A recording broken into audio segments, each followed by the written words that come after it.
السلام عليكم ورحمة الله وبركاته. أنا هدى من قناة هوايتي. أهلا وسهلا بحضراتكم، كل سنة وحضراتكم طيبين. إن شاء الله النهاردة تكملة لسلسلة حاجات العيد. إن شاء الله هنعمل إيه؟ هنعمل البسكوت. طبعا البسكوت بيتعمل بريسيبي مختلف كتير، ومنه بالزبدة ومنه بالسمنة، ويمكن انتوا واخدين بالكم اهو ان انا عاملاه بالسمنة. دي كانت زبدة برضو في الاول وسيحتها وشلت منها المرطة، وهنعمله بالسمنة. تمام كده. المرة دي هنعمله بالسمنة، في مرات بعد كده ان شاء الله هنعمله لكم بايه؟ بالكاكاو. كل ما انا كانش عايزه اثقل عليكم عشان نقول المقادير ونخش في الطريقه. ان شاء الله هنقول من خلال الفيديو، فخليكم معانا كده وما نسرعش في الفيديو علشان نعرف كل حاجه موجوده. هنقول لو احنا عايزينه بالكاكاو هنعمل ايه، لو النهارده هنعمله بجوز الهند هنعمل ايه، الريسيبي بتاعه يبقى ايه. لو انا عايزه اعمله بقرفه هعمل ايه، عايزه اعمله ببرتقان هعمل ايه. كل دي هنقولها ان شاء الله. كمان لو عايزين بالكاكاو برضو نفس الحكايه. طيب النهارده احنا هنعمله بطريقه مختلفه، هنعمله بجوز الهند. احنا كل مره كل سنه بنعمل عاده اللي هو بالنشادر. النهارده هنعمله بالنشادر. بنعمل بالنشادر بس بيكون يعني بالفانيليا، يا بنحط كاكاو للجزء التاني. تمام كده. طب النهارده هنعمله بجوز الهند حقيقي، مش طعم ولا حاجه، لكن جوز الهند فعلا. وهنشوف المقادير ايه ونظامنا ايه. طب هنقول المقادير ان شاء الله كده مع بعض. انا هعمل النهارده مبدئيا، انا كنت بعمل 3 كيلو اللي واخدين بالكم. السنه دي هعمل كيلو ونص علشان نخف من الوقت ومن الطريقة. وكمان لو عوزنا نعمل بالشوكليت ان شاء الله هبقى انزل برضو الريسيبي بعد كده ونعمل ايه الشوكليت مع بعض. لان احنا عندنا في جزء بيحب الشوكليت والجزء التاني بيحب ايه، الفانيليا. طيب حبايبي، هنعمل كيلو ونص. ادي كيلو ونص دقيق، ويكون لازم يكون منخول. اوكي. طيب كمان الكيلو ونص ده عليه قد ايه من البيكنج باودر؟ لازم بيكنج باودر للبسكوت عليه 23 جرام. طب لو هو كان كيلو هحط الباكت اللي هو 16، لكن دي 23 اهو. اقرب الكاميرا قوي اهو، 23 جرام. تمام اهي. لو 16 يبقى على الكيلو، لكن ده 23 جرام. هحطه فين عشان ايه ابقى عارفة اهو كله اهو. خلاص كده. وعندي كمان الملح اهو، دي رشة من الملح، او يعني ما يقرب كده نص معلقة. تمام كده اهو. ملح ناعم بس مش هحطه، انا هحطه بيتضرب هنا عشان ما يبقاش ايه في الدقيق ويقرقش معايا. طيب يا هدى، طيب انتي خدتي من هنا ايه، شايله من هنا الدقيق ده ايه؟ انا شلت منه كوبايه مبدئيا، يبقى كيلو ونص. هرفع منه كوبايه على جنب، خلينا كده متفقين مع بعض اهو. ليه هرفع منه كوبايه؟ علشان انا نازله ب كوبايتين من جوز الهند، وانا فرمته. كان هو كبير. انا اللي فرمته في قلب البيت، في قلب المطحنه بتاعه التوابل. تمام. يبقى احنا قلنا كوبايتين، دي كيلو ونص من الدقيق، وشلت منه كوبايه علشان الكوبايتين يعادلها كوبايتين من جوز الهند. طيب هو لو احتاج في النهاية احتاج نص كوباية من اللي انا شايلها، اوكي بحطها له، مش لازم يعني. ونعرف بعد كده حطينا ايه، ممكن ياخد الكوباية كلها. يبقى كوباية كيلو ونص من الدقيق. حطيت له كيس بيكنج باودر 23، وداوى نص معلقة الملح، وكوبايتين من جوز الهند. وادي السكر البودرة قد ده بقى ريسيبي يعني مختلف. السكر البودرة نص كيلو، والسمنة نص كيلو. يبقى السكر قد السمنة، نص كيلو ونص كيلو. تمام. طيب وكمان كم بيضة يا هدى؟ دول 6 اهم، حتى باينين واضحين. 1 2 3 4 5 6. 6 بيضات. 6 بيضات هحط عليهم معلقة اهو من الفانيليا. طيب لو عندك فانيليا من التانية اوكي، معلقة كبيرة اهي من الفانيليا، عشان يخلي ايه ريحته حلوة، ما يبقاش زفر. يبقى خلاص كده هنشيل بقى الفانيليا. وعلى فكرة لو عندك فانيليا من اللي هي البودر حطي، يعني مش اشكال. خلاص كده. ايه تاني بقى معانا؟ ربع كوباية من الحليب دافي اهو. ده اللي هعمل فيها ايه، هحط فيها معلقة اهو، معلقة من النشا انا ربطاها علشان مفيش اي حاجة توصل لها، عشان اثناء ما جبناها قالك ابعديها عن اي حاجة موجودة في المطبخ. تمام. عشان كده احنا رابطينها وقافلينها اهي. يبقى هنحط عفوا، عارفين الصيام بقى. هنحط بقى ايه، معلقة اهو ريحتها بانت. يبقى خلاص قلنا ال6 بيضات، وقلنا النص كيلو سمنة زي مع النص كيلو سكر بودرة. طيب هنحط بقى دي معلقة نص، دي معلقة هرمية اهي، معلقة هرمية اهي. ماشي. طيب هي بقى لو يا حبايبي اللهم صل على النبي، لو ده كيلو هحطها معلقة ممسوحة. تمام. اقلبها، ودلوقتي هتفور شوية، هركنها على جنب كده تهدى. تمام. هي هتبدأ تفور اهي. خلاص كده هنبدأ بقى نقفل الكيس برضو تاني عشان نستعمله لحاجة تاني اهو. بصوا بتبدأ تفور اهي، بصوا اهي، شايفين اهي بدأت تفور اهي، بتطلع كل شوية. تمام كده. يبقى خلاص عرفنا بقى. طب هنعمل بقى ايه؟ هضرب بقى الاول قبل كل حاجة، هضرب السمنة الاول اهو في العجان طبعا، عشان انتوا عارفين ان ايديا وجعاني، فايه مش هينفع اعملها على ايدي يعني، معذرة. لكن اللي عنده في البيت والله كنا بنعمله على ايدينا، لا بنحط عجان ولا اي حاجة اهو يا حبايبي. هنبدأ بقى نحط طبعا هشيل اللي هو السلاح الاتاتشمنت. هنحط بقى الزبدة المتسيحة، السمنة تعتبر سمنة اهي. تمام حبايبي، بنضرب السمنة الاول اهو لحد بقى ما تبقى كريمي. تمام كده. بصوا بدأت تتفكك معايا اهو، انا كنت مخرجاها من التلاجة. تمام. شايفين يا حبايبي بقت كريمي ازاي؟ دي السمنه لسه ما حطيناش السكر البودره. هبدا بقى احط ربع كيلو السكر البودره عليها كله. تمام كده اهو، السكر البودره حطيناه كله اهو. نبدا بقى نضرب كله مع بعضه لحد ما تبقى كريمي برضو.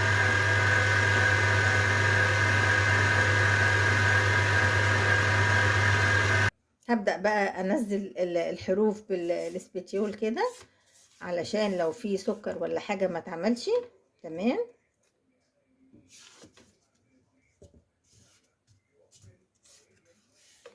شايفين بص عامله زي الكريمه ازاي، تتضرب تاني كمان اهو.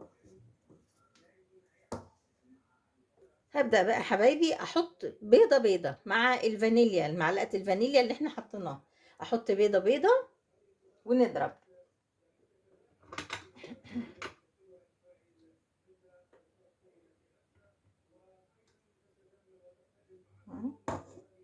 ادي بيضة لحد ما تتجانس كله مع بعضه. بعد كده ايه، نحط بيضة معاها الفانيليا، واثناء الضرب ده هحط ايه، الملح معاهم. تمام، علشان اطمن ان هو داب.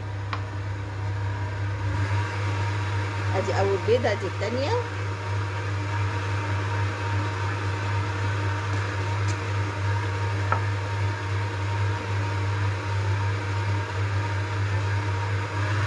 حط التالتة.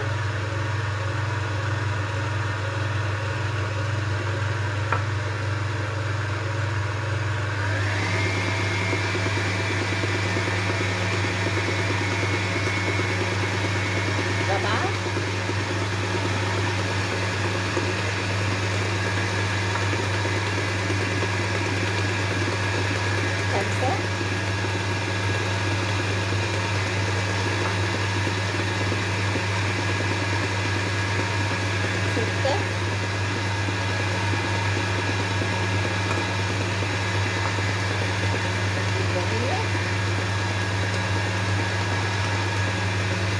هننزل بقى الحروف كده بقى حبايبي. هنبدأ نحط ايه الاول؟ جوز الهند اهي، دول كوبايتين تمام اهو. حتى هلفهم لفة كده علشان الريحة بتاعتهم تطلع. وكمان هقلب بقى البيكنج باودر مع ايه؟ مع الدقيق اللي حطيته، اللي هو كيلو ونص الا كوباية. ليه؟ علشان بعد لما نضربها ونحط، لو احتاج عشان يلم معايا احتاج نص كوباية، احتاج كوباية بنحطها. فاهميني كده؟ اهو خلاص. اضرب بقى الجوز الهند اهو.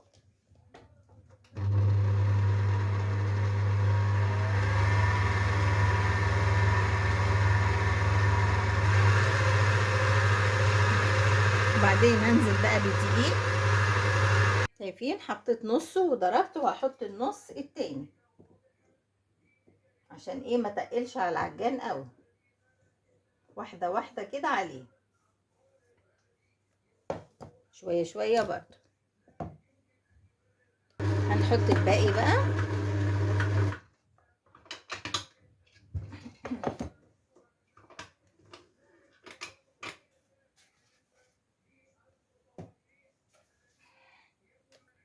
كده حطينا خلاص اهو، زي ما انتم شايفين.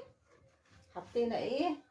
الكيلو ونص كيلو كله ما عدا الكوبايه. هنضرب بقى ونشوف الاول بالراحه كده.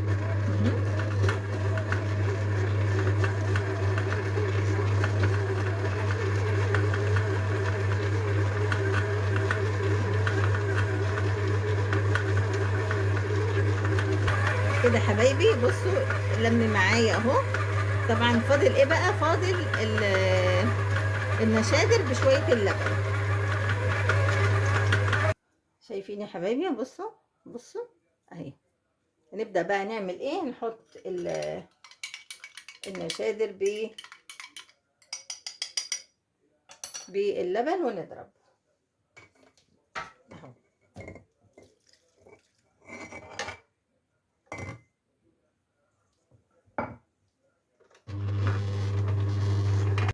كده حبايبي الحمد لله اللي حسبناه لقيناه. اللي هو ايه؟ ان هي ما خدتش كوبايه الدقيق. يبقى هنحط، يبقى نخلي عيارنا كده. وبرده حسب الدقيق اللي عندك.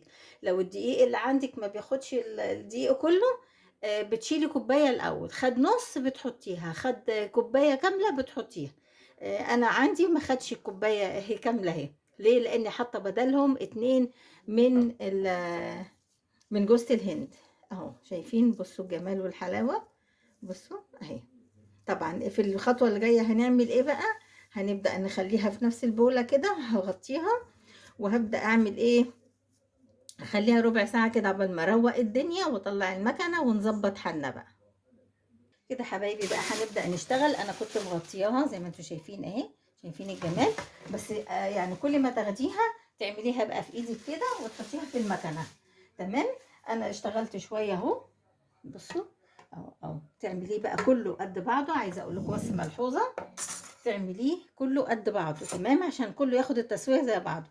لقيتي بقى حرف كده حرف كده تروحي ايه؟ شايلاه تمام، بحيث ان هو يبقى كله ايه؟ زي بعضه.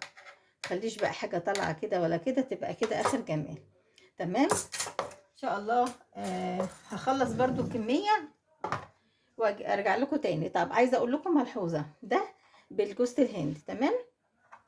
بصوا كده انا شغاله على المكنه كده على اساس بصوا طبعا بيفروك منك عشان هو بالجوز الهند تمام. طب انا بقى هعمله بقى كده اهو. بصوا بيبقى كده بالراحه خالص، وبعمل كده اهو. لقيت في زياده بقى بعمل كده تمام. ده اللي هو بالجوز الهند. طب نقول بقى ملحوظه مع بعض اهو. زي ما انتم شايفين، معلش المكنه كانت الكاميرا كانتش موجوده عليها. تمام كده اهو. بصوا بيبقى ايه؟